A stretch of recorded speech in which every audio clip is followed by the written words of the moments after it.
मित्रों नमः संस्कृता सुप्रभातम। आज मैं अपना वीडियो अजंत अकारांत पुल्लिंग शब्द राम का रूप लेकर के आया हूँ। ये बहुत ही महत्वपूर्ण, हर परीक्षाओं के लिए बड़ा ही उपयोगी है और हर परीक्षाओं में पूछा जाता है। संस्कृत संबंधी जो भी परीक्षाएं होती हैं उनमें ऐसा हो ही नहीं सकता जिसमें अकारांत रूप की चर्चा ना की जाए, पूछा ना जाए।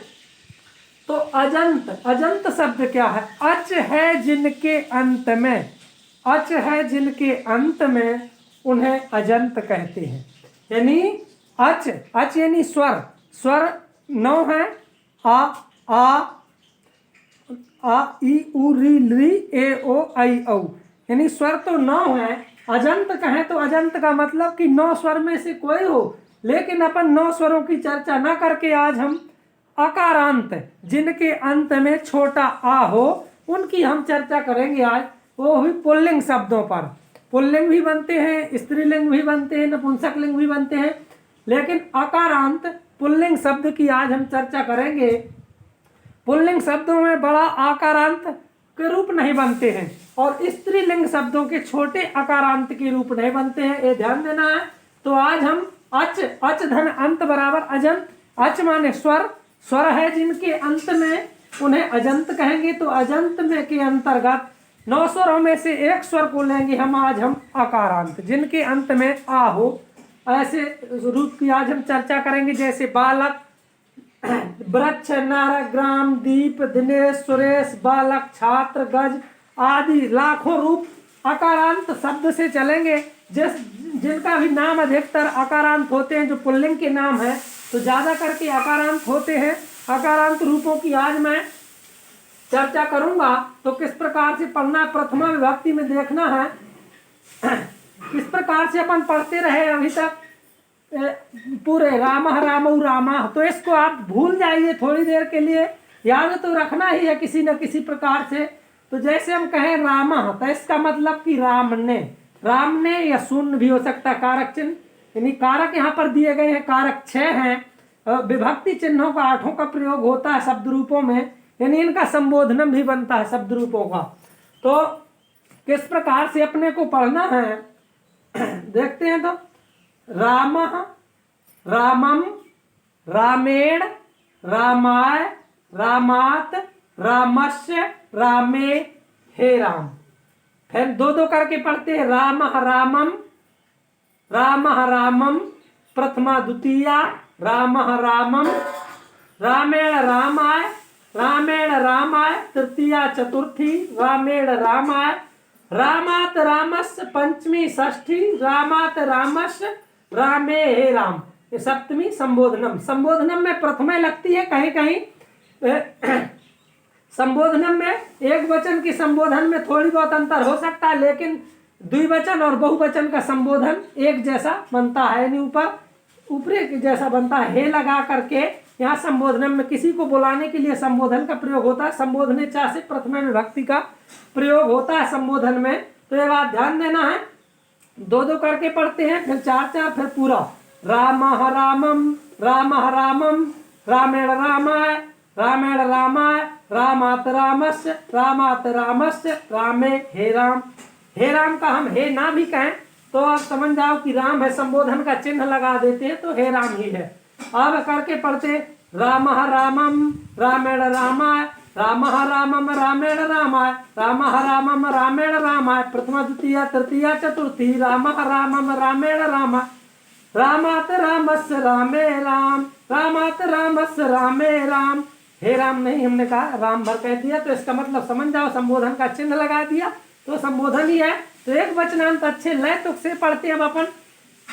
रामः रामम, रामेण रामाय, रामः रामम, रामेण रामाय, रामात रामस्य, रामे राम, रामः रामम, रामेण रामाय, रामात रामस्य, रामे राम, रामः रामम, रामेण रामाय, रामात रामस्य, रामे राम, रामः रामम, रामेण रामाय, प्रथमा द्वितीया तृतीया चतुर्थी, पंचमी षष्ठी सप्तमी संबोधनम रामात रामस्य रामे राम। पंचमी षष्ठी सप्तमी संबोधनम रामः रामम रामेण रामाय रामात रामस्य रामे राम।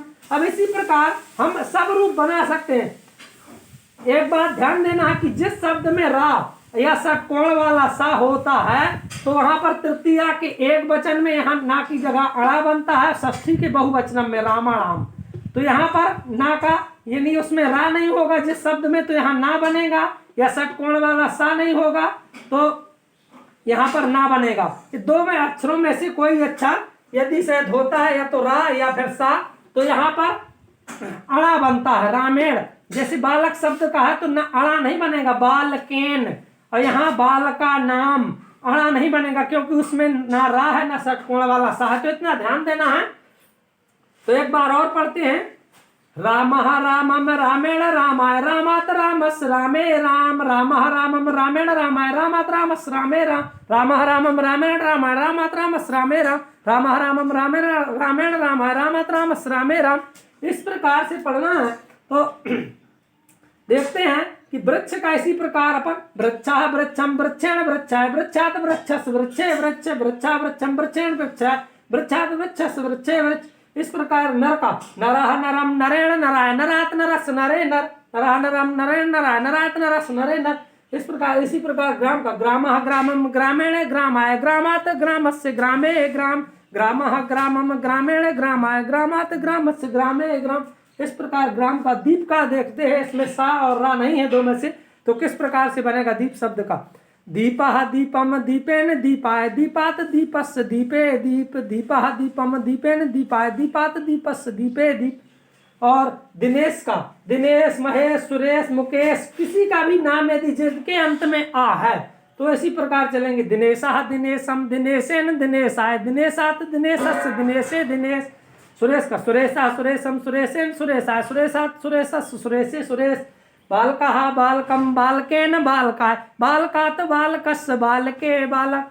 अब ये पूछता है एक वचनांत ज्यादा कि रामस्य या बालकस्य या ग्रामस्य किस विभक्ति में बनेगा। तुरंत अपन को ध्यान करना है कि षष्ठी एक वचनम में बन रहा था राम का रामस। राम शब्द का रूप क्यों किया है यहाँ पर कि यदि यहाँ नहीं उद्धार हो पाया किसी का कल्याण तो परलोक में जाने के बाद राम का नाम लेते लेते उद्धार हो सकता है। तो इस प्रकार से मैंने किए हैं। छात्र का भी देख लेते। छात्रा छात्रम छात्रेण छात्रा छात्रा छात्रस छात्रे छात्र। गज का गजः गजम गजेन गजाय गजात गजस गजे गज। आदित्यः आदित्यम आदित्येन आदित्याय आदित्यात आदित्यस आदित्य आदित्य। इस प्रकार करते हैं। तो अपन देखते हैं कि इसमें राम शब्द में दो बिंदी है तो बालक लिख के दो बिंदी रख देते हैं। राम के अलावा यहाँ माँ जोड़ा है तो किसी का नाम लिखना है तो माँ जोड़ देना है, द्वितीय एक वचन बन गया। रामेण इसमें राम में एक मात्रा लगी है अणा है तो उसमें बालक कै में बालकेन कर देना क्योंकि रा नहीं है तो अणा की जगह ना बनेगा। तो एक मात्रा बालक में लगा के और लास्ट में ना जोड़ देते हैं। राम आए राम शब्द में बड़ा आक कर दिया है यहाँ यज्ञ तो बालक कै में लास्ट के बालक लिख के और एक डंडा लगाएंगे या यज्ञ का जोड़ देंगे बालकाय बन जाएगा। अब राम में के अलावा डंडा यहाँ खींचा है हमने ता तराजू का यानी आधत्ता लिखा है तो ऐसे बालक में बड़ा का लास्ट में कर देंगे ता जोड़ के बालकात। राम के अलावा आधा सा या जोड़ा है तो बालक के अलावा आधा सा या जोड़ देंगे तो बालकष्ट बनेगा। राम में एक ही मात्रा लगाई है तो बालक में एक ही मात्रा बाल के सप्तमी एक वचन बनेगा। हे राम तो हे बालक। इस प्रकार से करना है अपन को। द्विवचनांत देखना, द्विवचनांत बहुत सरल हो जाते हैं। द्विवचनांत में प्रथमा द्वितीय एक जैसे बनते हैं, प्रथमा और द्वितीय एक जैसे बनते हैं। क्या रामौ रामौ रामौ रामौ एक जैसे। एक बार याद कर लेना तो रामौ रामौ और नीचे हे रामौ, नीचे क्या है हे रामौ।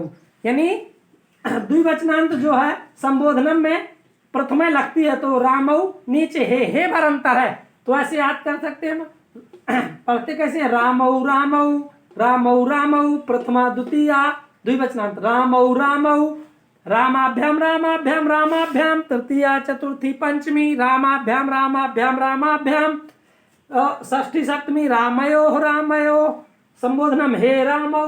अब कैसे पढ़ते रामौ रामौ रामाभ्याम रामाभ्याम रामाभ्याम रामयो रामयो हे रामौ रामौ रामौ, नीचे हे रामौ, रामौ रामौ हे रामौ, प्रथमा द्वितीया संबोधनम रामौ रामौ हे रामौ, तृतीया चतुर्थी पंचमी रामाभ्याम रामाभ्याम रामाभ्याम, षष्ठी सप्तमी रामयो रामयो। इसी प्रकार सबके बालक का बनाएंगे तो बालकौ बालकौ, दो बार एक जैसा, छात्र का छात्रौ छात्रौ, गज का गजौ गजौ, दीप का दीपौ।